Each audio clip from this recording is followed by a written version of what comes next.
શહેરમાં જો વાત કરવામાં આવે તો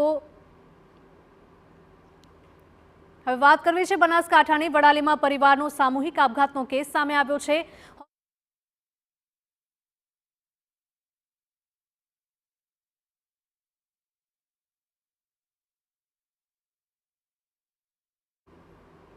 વાત જૂનાગઢની કરી રહ્યા છે કે જ્યાં શહેરમાં ગેરકાયદે બાંધકામો પર મેગા ડિમોલિશનની કાર્યવાહી કરવામાં આવી।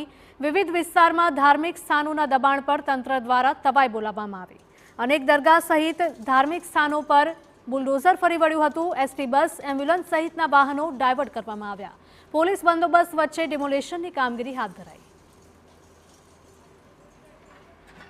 3 જેટલી દરગાહો અને 5 થી 6 જેટલા મંદિર અને નાની ડેરીઓ ગઈકાલે રાત્રે પોલીસ સ્ટાફ સાથે રહી અને દૂર કરવામાં આવેલ છે। આ ઉપરાંત અસામાજિક ઇસમો કે જેઓએ પણ સરકારી જમીન ઉપર પોતાનું એન્ક્રોચમેન્ટ કરેલ છે આ અંગે પોલીસ દ્વારા પણ તપાસ કરી કોર્પોરેશનને યાદી સુપરત કરવામાં આવેલી હતી। એ અંગેનું દબાણ દૂર કરવાની કાર્યવાહી હાલ ચાલુમાં છે।